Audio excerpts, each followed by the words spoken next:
ఈ లోకాన్ని రక్షించడానికి దేవుడు ఒక ఉన్నతమైన ప్రణాళికను ఏర్పాటు చేసుకొని ఉన్నాడు. అన్నమ్మ జ్వాకిము గారు పెళ్ళైన చాలా కాలం తర్వాత వృద్ధాప్యం వరకు కూడా వారికి సంతానం కలగలేదు. మరి ఆ సమయంలో వారు ఎన్నో బాధలు, కష్టాలు, అవమానాలు పడ్డారు. అయినప్పటికీ వారు దేవుణ్ణి విడిచిపెట్టలేదు. ఆయనపై ఉన్న నమ్మకాన్ని, విశ్వాసాన్ని కోల్పోలేదు. ప్రియ బిడ్డలారా, దేవుడు ఏదో విధంగా తన ప్రార్థన ఆలకిస్తాడు, ఎప్పటికైనా తనకు మరి ఆ సంతానాన్ని దయచేస్తాడని ఒక విశ్వాసంతో, ఆ నమ్మకంతో ఆ అన్నమ్మ జ్వాకిము దంపతులు ఇద్దరూ కూడా దేవుణ్ణి అంటిపెట్టుకునే ఉండి ప్రార్థన చేశారు. దేవుణ్ణి వదిలిపెట్టలేదు. కష్టాలు వచ్చినాయని చెప్పి విడిచిపెట్టలేదు. వృద్ధాప్యం వరకు పట్టుదలతో మరి వాళ్ళు ఓర్పుతో వాళ్ళు ప్రార్థన చేసి ఉన్నప్పుడు వారి ప్రార్థనల ద్వారా దేవుడు వారికి సంతానం ఇచ్చి ఆ సంతానం ద్వారా ఈ లోకాన్నే రక్షించడానికి మనకు తన రక్షకుడిని లోకానికి ప్రసాదించారు.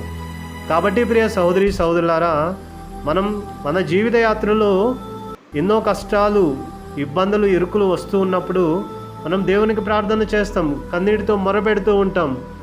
ఆ సమయంలో మనకి ఎటువంటి జవాబు రాకపోవచ్చు, ఏ విధమైనటువంటి మేలు జరగకపోవచ్చు.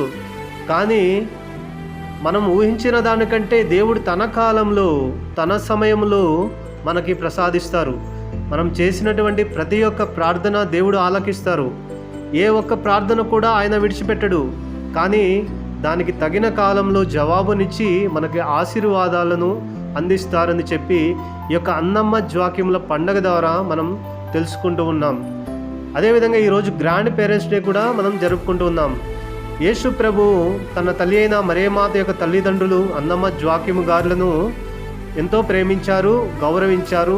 అదేవిధంగా ఈరోజు మనము కూడా మన కుటుంబంలో ఉన్నటువంటి మరి తాతయ్యలను, అమ్మమ్మలను, నాయనమ్మలను అందరినీ కూడా మన పెద్దవారిని గౌరవించాలని చెప్పి దేవుడు సందేశంగా మనకు ఇస్తూ ఉన్నాడు.